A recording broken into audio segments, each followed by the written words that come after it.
Bom dia, eu sou Gabriele Mota e começa agora na Web TV Magnífica Mundi, o Jornal Magnífico.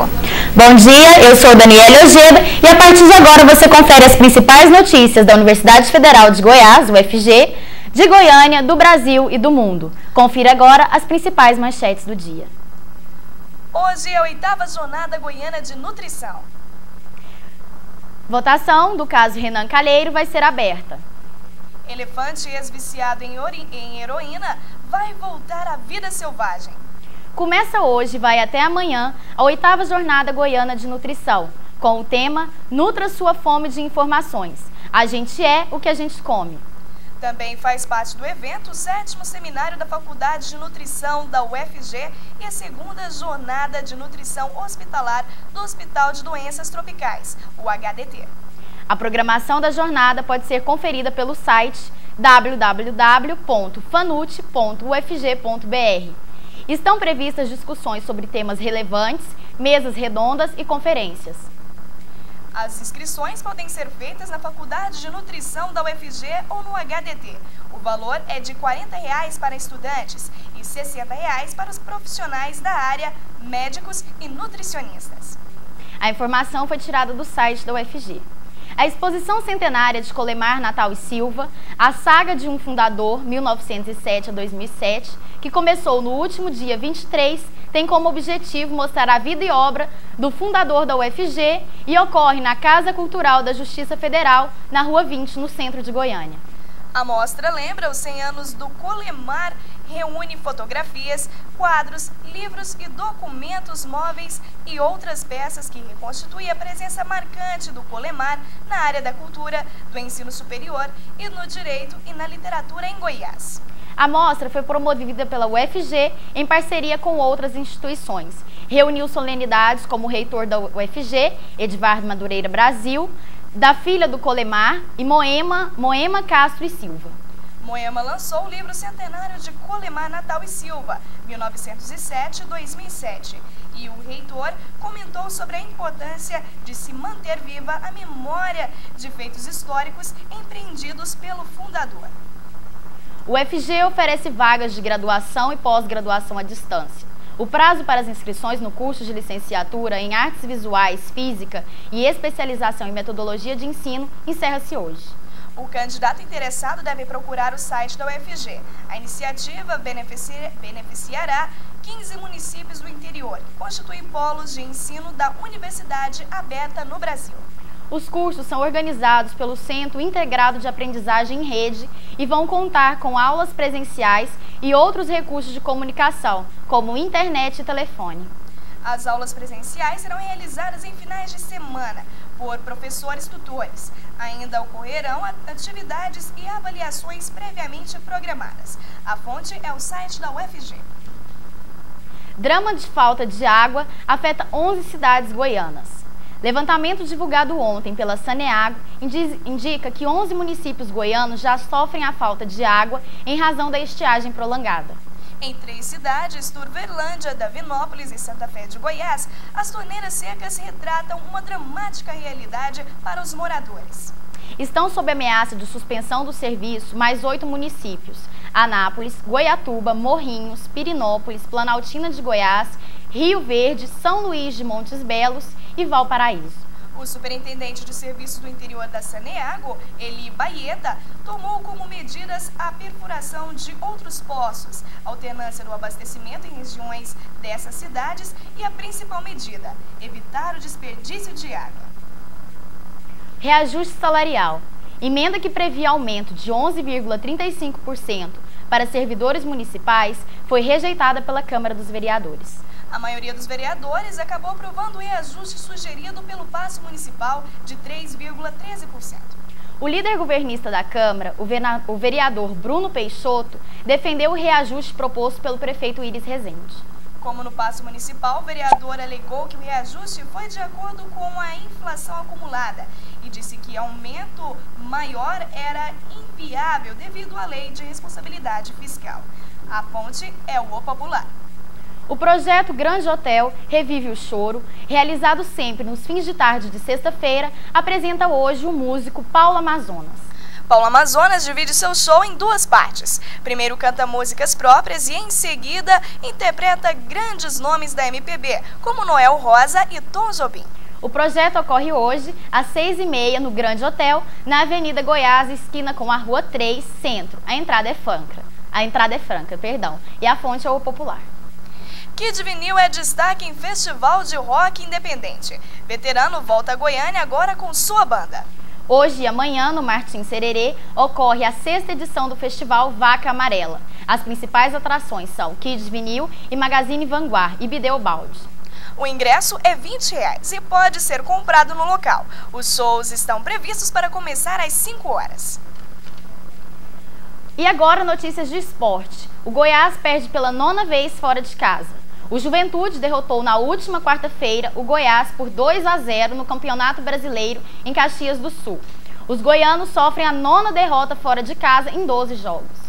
Dentro de suas limitações, os dois times alviverdes fizeram um primeiro tempo movimentado no Alfredo Jacônia. Mas, ao término do primeiro tempo, o Juventude já havia marcado 2 gols nos esmeraldinos. Como resultado, o time de Goiás foi vaiado pela torcida ao chegar no aeroporto Santa Genoveva na última quinta-feira. No próximo domingo, pelo Campeonato Brasileiro, o esmeraldino recebe o Figueirense no estádio Serra Dourada. As informações são do site Goiásnet. E agora você vai conferir a entrevista com o poeta Antônio Pereira de Almeida, mais conhecido como Baiano. Quem vai fazer essa entrevista é o nosso repórter Leandro Prado, que está nos nossos estúdios. Bom dia, Leandro.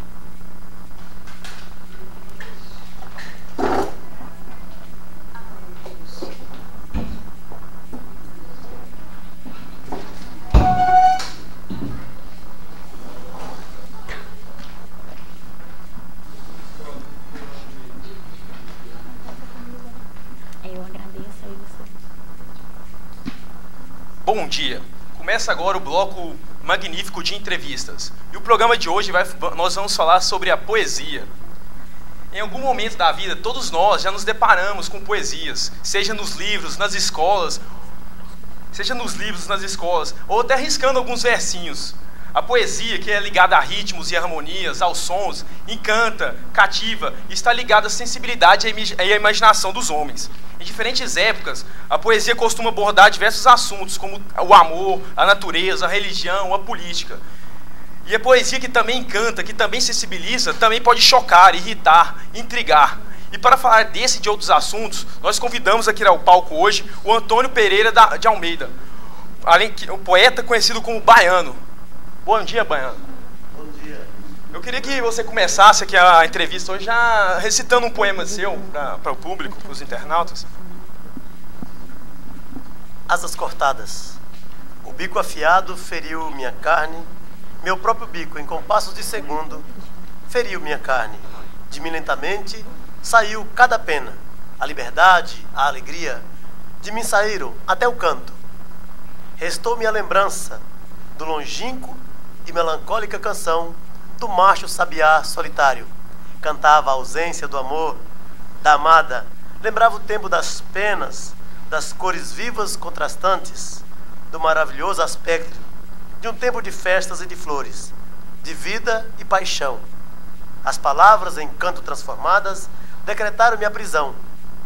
Da vida restou o esconderijo da tristeza, companheira tristeza amiga. Restou minha saudade, sádica, saudável saudade.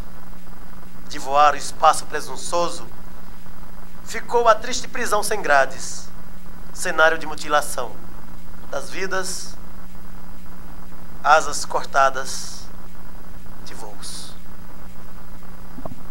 Aí, esse é o poeta Baiano. Como a gente pode ver, né? Você fala de temas ligados à natureza, a questão da saudade, da nostalgia. Você que veio de uma região do Nordeste para cá, né? Na década de 70, se eu não me engano, né? Como é que esse seu contexto de vida, a sua história, influencia nessas poesias suas? No Brasil tem um ditado popular que diz: de poeta e de louco todo mundo tem um pouco. Certamente a gente deixa extravasar o lado da poesia para não se extravasar a loucura, né? Então, a poesia é um momento de estalo.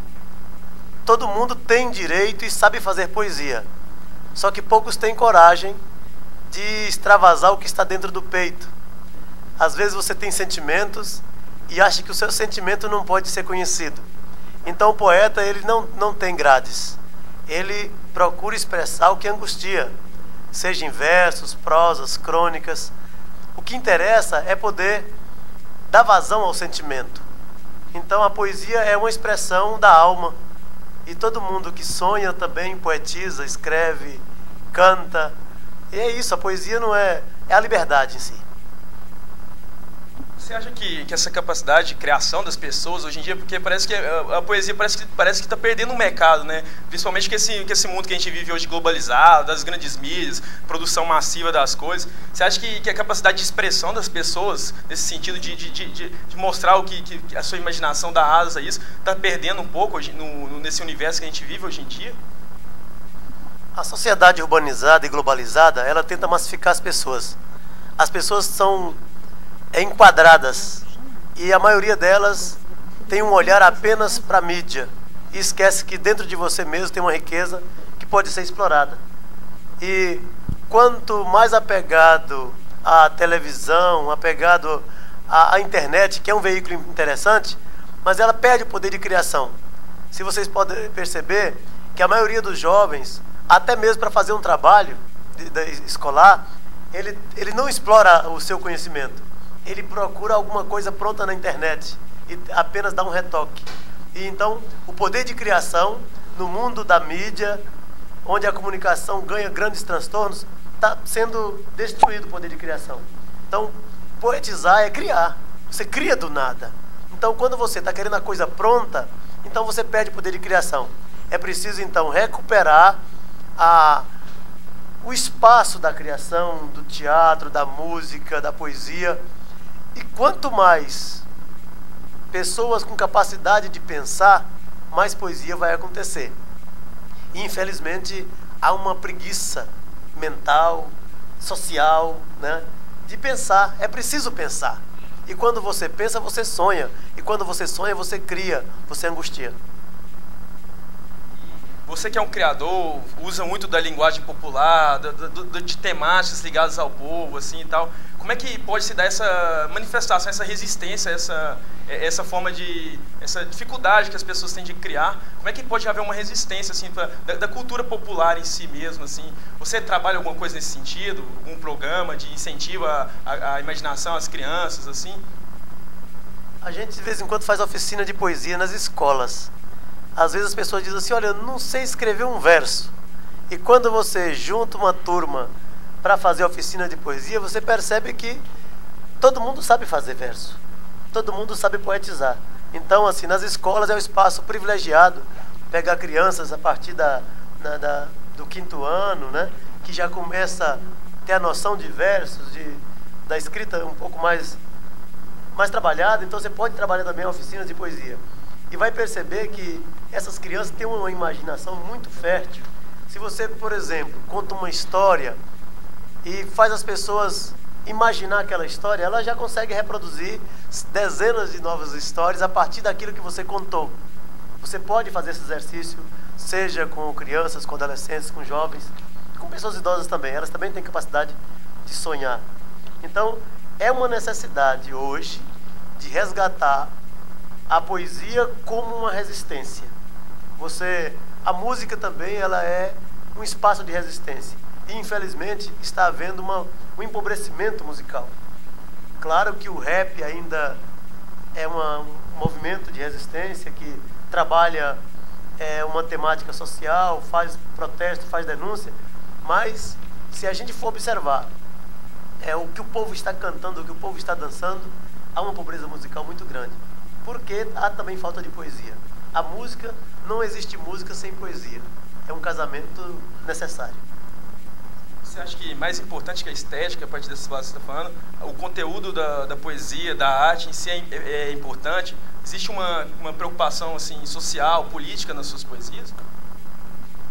Acho que não há uma contradição entre estética e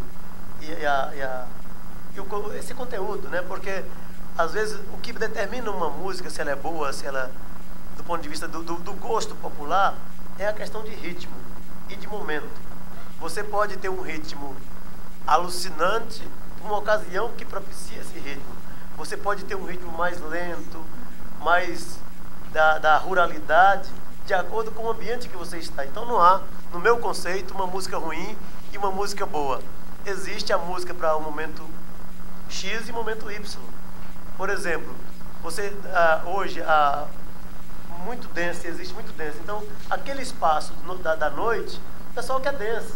Mas você vai num churrasco, no meio rural, o pessoal quer uma música mais caipira, mais sertaneja, mais ecológica. Então é preciso que a gente tenha essa versatilidade e compreenda que a letra não interfere na qualidade da música. Ela apenas aperfeiçoa e dá mais realce àquilo que você está cantando e educa mais. Você está falando de música, você tem já 2 coletâneas publicadas de poesias com mais de 100 poemas. E você, além disso, você trabalha com música também e faz algum outro tipo de manifestação artística nesse sentido? A gente fez um CD que chama Encanto pela Terra, trabalhando a questão ambiental, a questão agrária, temas que fala do nosso cotidiano. E está em curso também um outro mais, assim, do ponto de vista mais gospel, que fala um pouco da nossa integralidade, da relação de gênero. Mas, de qualquer forma, eu gosto de música também. Você poderia cantar uma musiquinha pra gente aqui, então? Uma palhinha, só para os internautas conhecerem o seu trabalho? Nós vivemos hoje uma crise ambiental muito séria. Todo mundo fala de aquecimento global, fala da defesa da Amazônia, mas é preciso falar do bioma cerrado. O bioma cerrado está sendo extinto. Hoje, praticamente 5% só do bioma tem capacidade de reproduzir a sua biodiversidade, por causa do desmatamento, da monocultura, do agronegócio que vai avançando e não permite a preservação do cerrado. Por isso, a gente fez uma música que chama Lamento do Cerrado. E eu canto defendendo a árvore, belo ornamento da mãe natureza. Lamento nosso cerrado, todo destruído, choro de tristeza. Quem chora assim como eu é a passarada sem poder chocar. Não pode fazer serenata, não cantar pra noite, trazer o luar. E a gente não vai aguentar viver sem a vegetação. E morre o caboclo do mato, onde a natureza é sua religião. Recordo o pé de mangabeira, o pé de carvoeiro, nosso bom piqui. Cortaram o pé de jatubá, nem mesmo pau-terra se encontra aqui. E os bichos de nosso cerrado, coatia raposa e o lobo-guará. Tatu veado, onça pintada, perdeu sua morada, o tamanduá. E a gente não vai aguentar viver sem a vegetação. E morre o caboclo do mato, onde a natureza é sua religião. E a humanidade excluída chora arrependida a devastação. Perdeu a fonte, a comida, pois hoje o cerrado é só pra carvão. E a gente não vai aguentar viver sem a vegetação. E morre o caboclo do mato, onde a natureza é sua religião. E a gente não vai aguentar viver sem a vegetação. E morre o caboclo do mato, onde a natureza é sua religião. Tá aí, bonita a música, Baiano. Falando em, você tocou num assunto de religião, é verdade que você já quis ser padre, já estudou, você que falou que trabalha com essa temática de música na igreja e tal. Conta um pouco pra gente essa história aí. Eu inventei querer ser padre em 84.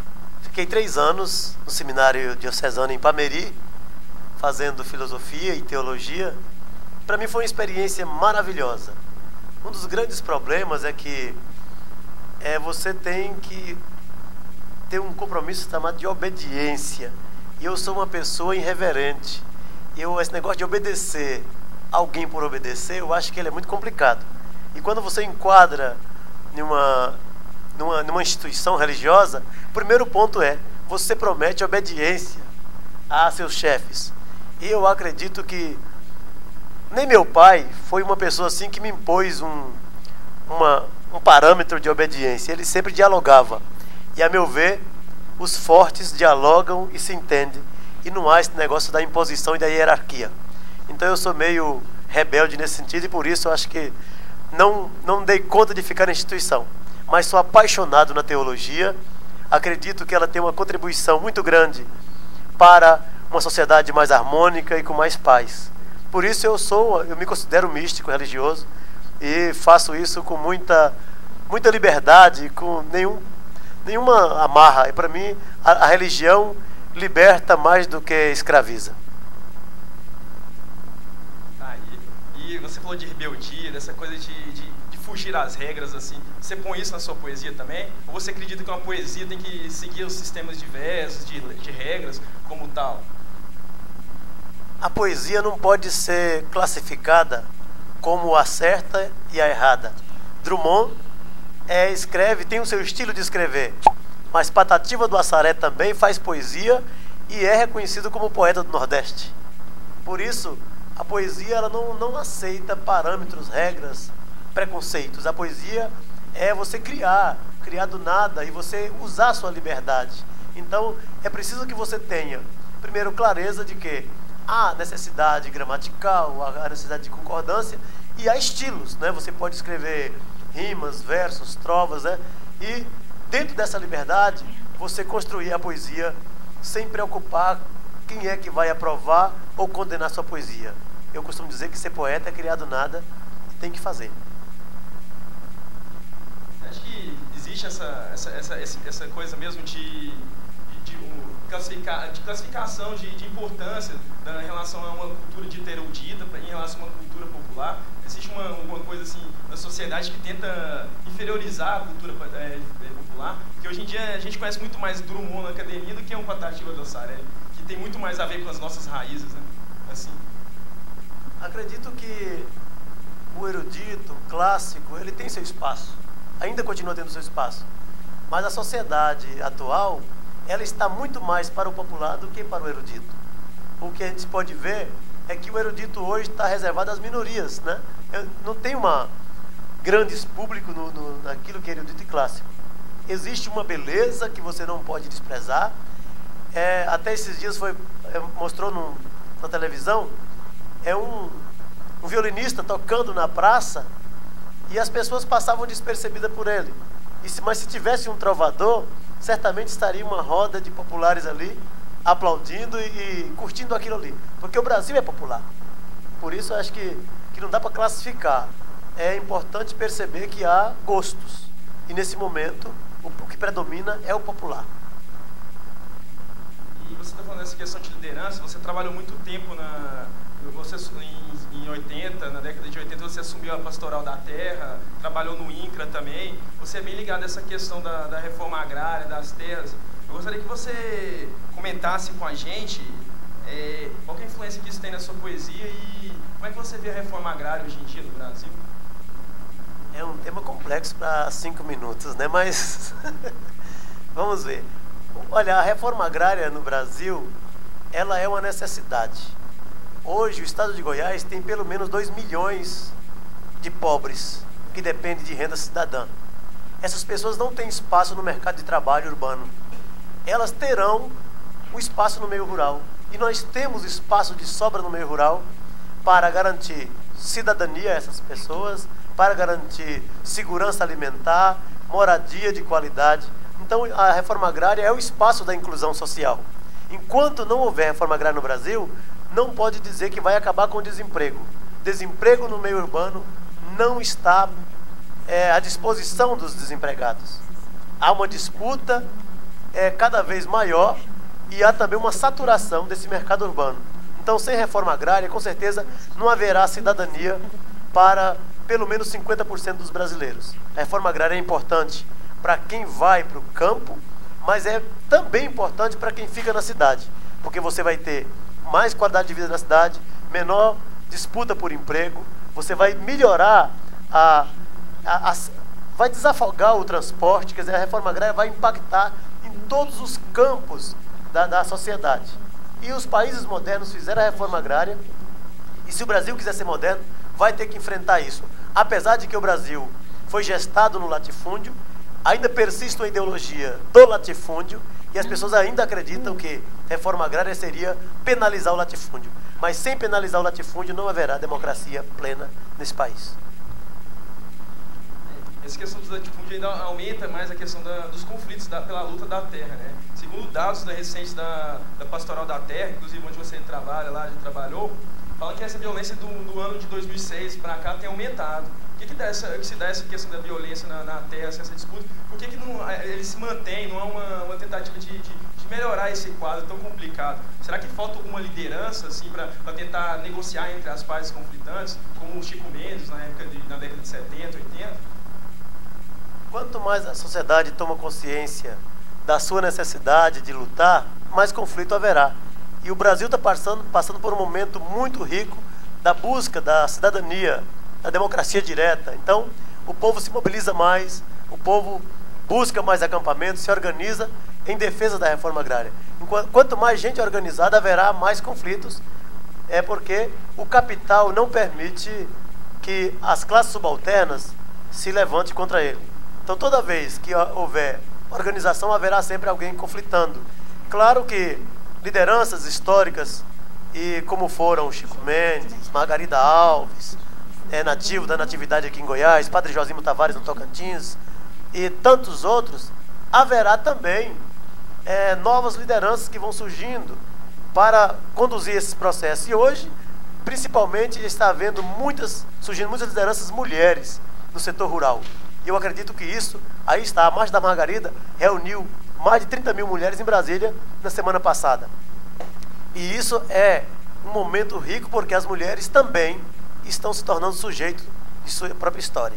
E aí eu vejo como um momento bom e possível de construir nova cidadania e com mais dignidade, com mais direito, com mais relação de gênero, onde homem e mulher podem sentar na mesma roda e se sentirem mais iguais. Os internautas podem perceber essa preocupação, essa significação política e social está sempre inclusa nos seus poemas, né? Mas nem sempre foi assim. Teve uma época, assim, na sua juventude e tal, você escrevia coisas mais obscenas, coisas mais, assim, desregradas, podemos dizer assim. E do que deu essa mudança? Foi amadurecimento mesmo? Ou você ainda guarda resquícios dessa lembranças do passado? O que a gente pode dizer é que cada momento da vida, ele é único, né? E você vive um momento único. No Brasil, qualquer roda de piada é motivo de aglomeração. Então, contar piada é um momento de descontração. E a poesia mais erotizada, ela tem esse traço. O problema é que quando você descobre que nós temos que construir novas relações entre homem e mulher, você tem que superar o preconceito. Infelizmente, as poesias eróticas, as piadas, sempre depreciam a mulher ou traz uma dose de racismo. Então, a gente vai ter que superar isso de nossas rodas, temos que amadurecer essa perspectiva de uma sociedade mais igual. Então vai se tornando descabido alguns tipos de linguagem. E você trabalha com essa questão de gêneros, né? Essa questão da discriminação hoje em dia na sociedade ou não? A relação de gênero é uma discussão nova, mas que vai ganhando corpo, porque se a gente não superar o direito, essa visão do machismo, né, que onde só o homem tem direito, você não constrói sociedade nova. Ou se você não superar o preconceito com o negro, em relação ao negro, em relação ao indígena, em relação ao homossexual, você não constrói novas relações com dignidade. Então é preciso que a gente construa esse novo. E esse novo passa por novas relações e uma relação mais de equidade com as gerações, idoso, criança e assim por diante. Por isso a gente precisa aprofundar essa discussão também. Tá aí, galera, o Globo Magnífico Entrevista conversou hoje com essa figura carismática da cultura popular baiano, que não, além de escrever, compor, ele também trabalha com questões agrárias, sociais e de melhoria para a sociedade. Eu Gostaria de encerrar a entrevista hoje agradecendo a sua participação, Baiano, e pedindo que você declamasse outra poesia pra gente ligada a essa questão social e quem sabe, se puder, um pouquinho das lembranças do passado. Obrigado. O tempo acabou. Eu vou fazer uma homenagem ao índio Galdino, que foi queimado por filhos de juízes de Brasília. Isso choca a gente cada vez mais, porque está aumentando a violência. E eu fiz uma poesia que chama Abril, Brasil. Por que Brasil? Melhor se não tivesse esse nome, se teu nome continuasse como nasceste. Guarani, Chavante, G, Tupi, Tapirapé, Tapuia, Boró, Bacairi e tantos outros. Ilha Primeira, a que desembarcaram os demônios da conquista. Ilha dos Pataxós. Cabral chegara para acabar com a harmonia, com a alegria da dança, dos cantos, dos ritmos vários e dos ritos da natureza. Destruíram a mata, mataram a beleza. Na fúria da conquista, trouxeram o ferro que fere. Feriu a alma dos Pataxós, parente de muitos, meus parentes. Com a cruz da ignorância, domaram o indomável. Com o nome de evangelho, não entenderam nada, não ouviram a sabedoria dos velhos. Do conselheiro Pataxó. Impuseram a força, a fúria de um só. O sangue assassino se encabralou o Brasil adentro. Pousou nas veias das elites que pregaram a morte com sacrifício a seu Deus. O mercado do ouro dos índios, do sangue dos negros, o mercado real global. Um Deus que se alimenta de sangue indefeso, dos presos, dos sem terra, de nativos não pintados para a guerra. Galdino último, Zumbi dos Palmares. Conselheiros, assassinados no consenso. Dos poucos que comanda a justiça deles. Justiça injusta perante a vida, brincadeira deles. Nos consideram lixo em oposição ao luxo. Queimaram-nos nos Pataxós. Que a fumaça do teu corpo, Galdino, vire incenso em nossas narinas para a indignação. Não esqueçamos teus gritos, tuas lágrimas. Viverás sempre entre nós. Um dia gritaremos, Pátria Livre! Com a voz de Patativa do Saré, desculpa. Com a voz de Baiano, nós ficamos por aqui. Tenha um bom dia, você internauta, e até a sexta-feira que vem. Obrigada, Leandro. E agora você que está... Para qual? Desculpa. Obrigada, Leandro. E agora você que está assistindo o Jornal Magnífico vai conferir as principais notícias do Brasil. Votação do caso Renan vai ser aberta. O plenário do Conselho de Ética do Senado decidiu nesta quinta-feira, por 10 votos a 5, que a votação do relatório do processo contra Renan Calheiros vai ser aberta. O presidente do Conselho de Ética, senador Quintalina, do PMDB do Tocantins, decidiu submeter a votação ao plenário após manifestações contrárias da oposição. O senador Wellington Salgado, do PMDB de Minas Gerais, pediu vista ao processo e a votação foi adiada até a próxima quarta-feira. O senador Gilvan Borges, do PMDB do Amapá, também pediu vista dos relatórios. O presidente do Senado, Renan Calheiros, responde a 3 acusações do Conselho de Ética. O senador é acusado de ter despesas pessoais pagas pelo lobista da Mendes Júnior Cláudio Gontijo, de favorecer a cervejaria Skin Cariol e de utilizar laranjas na compra de 2 rádios em Alagoas. As informações são do Estadão e do Correio Brasiliense. CPI aprova a convocação da juíza de São Paulo. A Comissão Parlamentar de Inquérito, a CPI, da crise aérea, aprovou a convocação da desembargadora federal do Estado de São Paulo, Cecília Marcondes. Ela liberou os pousos na pista de Congonhas no início do ano. A juíza disse ter recebido da Agência Nacional de Aviação Civil, ANAC, documento com falsas medidas de segurança para o pouso de aviões em pista molhada. O objetivo do documento era de convencer a Justiça a permitir as operações naquele aeroporto. A ANAC emitiu, em janeiro desse ano, instrução que recomendava o uso máximo do reverso, nos pousos com pista molhada. O reverso é um aparelho de desaceleração das turbinas. Caso a norma estivesse em vigor, o avião da TAM não poderia ter pousado em Congonhas no dia do acidente, já que chovia e a aeronave estava com o reverso direito travado. A ex-diretora da ANAC, Denise Abreu, deu seu depoimento na CPI nesse mês e afirmou que a instrução era apenas um estudo técnico, sem valor legal. A CPI também aprovou a convocação de Roberto Araújo, procurador da ANAC, para esclarecer o envio do documento à Justiça. A fonte é o site da UOL. O choque de trens deixa 8 mortos e 111 feridos na Baixada Fluminense. Um acidente frontal entre 2 trens deixou 111 feridos e 8 mortos na tarde desta quinta-feira, dia 30 de agosto. O choque ocorreu por volta das 4 horas da tarde, a cerca de 200 metros da estação de Austin, distrito de Nova Iguaçu, na Baixada Fluminense. Um trem com cerca de 800 passageiros seguia com destino à estação de Japeri e se chocou com outro que estava vazio e fazia manobras. A remoção dos trens já foi autorizada e deve ocorrer a partir de hoje. O resgate durou até o início da noite, quando a perícia foi encerrada. De acordo com os bombeiros, todas as vítimas presas nas ferragens foram retiradas e encaminhadas aos hospitais da região.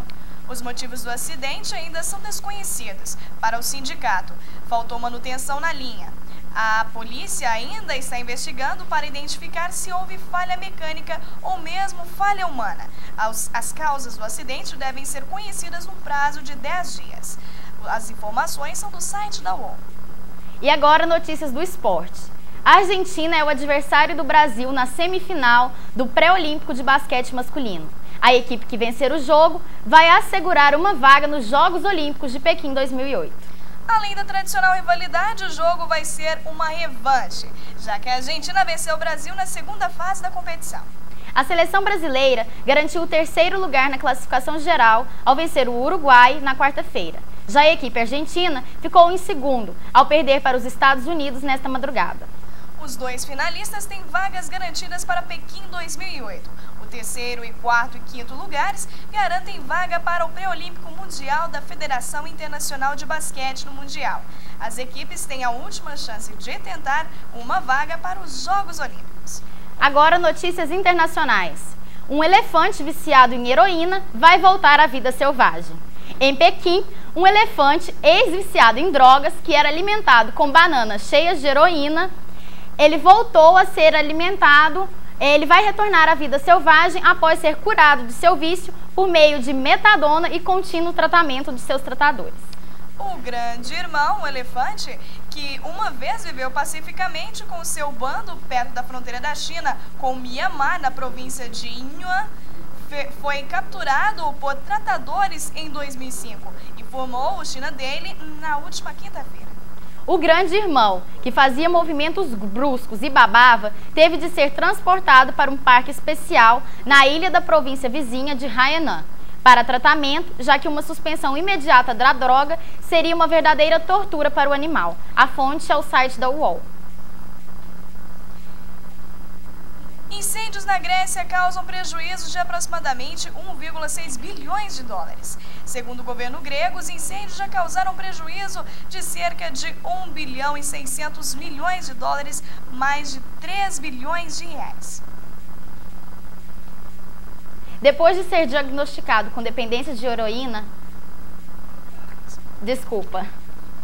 Os incêndios na Grécia causam prejuízos de aproximadamente 1,6 bilhões de dólares. Segundo o governo, o primeiro-ministro... O primeiro-ministro da Grécia, Kostas Karamanlis, ele anunciou que 72 milhões e 400 mil euros foram destinados a cerca de 20 mil pessoas prejudicadas pelos incêndios.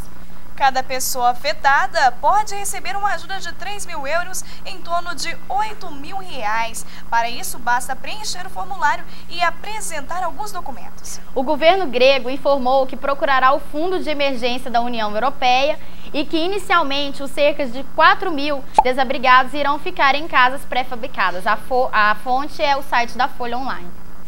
Inspeção encontra material químico perigoso na ONU, em Nova York. Frascos contendo gás fosgênio, substância mortal usada como arma química proveniente de inspeções no Iraque, foi descoberto no escritório da Organização das Nações Unidas, a ONU. A substância foi descoberta durante a desativação dos escritórios dos antigos inspetores de armas, que serão fechados depois que o Conselho de Segurança encerrou seu mandato.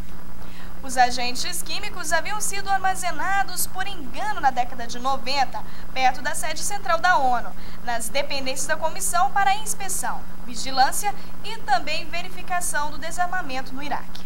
Ontem, no México, o Torre Maior, o prédio mais alto da América Latina, também foi evacuado após uma bomba ser encontrada no estacionamento do edifício. A fonte é o Dia Online. A Gradiente comunicou oficialmente a venda da Philco por 20 milhões de dólares. As negociações começaram em junho e só ontem foram concluídas. A marca foi adquirida por investidores que estão processando sua licença para a Britânia Eletrodomésticos. A Britânia pretende utilizar a marca em nova linha de produtos. A empresa informou que vai analisar com a Britânia as possibilidades de parceria que possam existir entre as atividades das empresas. A Gradiente comunicou ainda que vai continuar prestando normalmente os serviços de pós-venda para os produtos da marca Philco, por ela vendidos até o final de 2007. As informações são da Folha Online. A bilionária americana Leona Helmsley deixou 12 milhões de herança para sua cadela Trouble. O animal ficou com a maior parte da fortuna da dona. A bilionária possuía uma empresa que administrava alguns dos imóveis de maior prestígio em Nova York, além de hotéis em várias partes do país. Os recursos para a manutenção da cadela foram deixados nas mãos do irmão dela, Alvin Rosenthal. Ele herdou para si 10 milhões de dólares. A bilionária deixou dinheiro ainda para o motorista e para a manutenção do mausoléu dela e do marido. Ela ainda não deixou nada para 2 dos 4 netos dela. A fonte é a Folha Online. O governo kuwaitiano afirmou hoje que a empresa de propriedade americana que opera no país pagou centenas de milhares de dólares em subornos para oficiais de contratação americanos em esforços para conquistar mais de 11 milhões de dólares em contratos. No mês passado, o Exército suspendeu a empresa, a Lee Dynamics International. O caso agora está no centro de um crescente escândalo que levou o secretário de Defesa, Robert Gates, a enviar o inspetor-geral do Pentágono ao Iraque para investigar o caso. Os documentos apresentados dizem que o Exército agiu contra a empresa por suspeitar de pagamento em subornos a oficiais do Exército americano para assegurar contratos de construção, de operação e manutenção de depósitos no Iraque, que guardavam armas, uniformes, veículos e outros materiais para as forças de segurança iraquianas em 2004 e também em 2005. Um dos oficiais envolvidos no caso, a Major Gloria Davis, que na época era oficial de contratação que trabalhava no Kuwait, se matou com um tiro em Bagdá em dezembro de 2006. Autoridades do governo disseram que o suicídio ocorreu em um dia depois dela ter reconhecido para o investigador do Exército que tinha aceitado pelo menos 255 mil dólares em subornos da empresa. E agora, para conversar um pouco mais com a gente, melhor sobre a situação do Kuwait, estamos aqui nos nossos estúdios com a comentarista Lorena Rodrigues. Bom dia, Lorena. Bom dia, Lorena. O que de fato as empresas conseguiram com os subornos? Bom, por meio dos subornos, as empresas conseguiram ilegalmente informações antecipadas a respeito dos contratos, como foi citado na nota, né? Os contratos de manutenção, de construção dos depósitos que davam apoio logístico para os soldados no Iraque. E Lorena, e como que estão sendo feitas as investigações desse caso de suspeita de suborno no Kuwait? Bom, as investigações agora foram ampliadas. O Exército enviou para o Kuwait uma equipe de alto nível técnico para investigar 18 mil contratos desse escritório localizado no Kuwait, né? Os contratos que esse escritório concedeu nesses últimos 4 anos. E à medida que as investigações avançam, acredita-se que esse escândalo de corrupção esteja concentrado especificamente nesse escritório kuwaitiano. Muito obrigada, Lorena, pela sua participação. Obrigada, Lorena.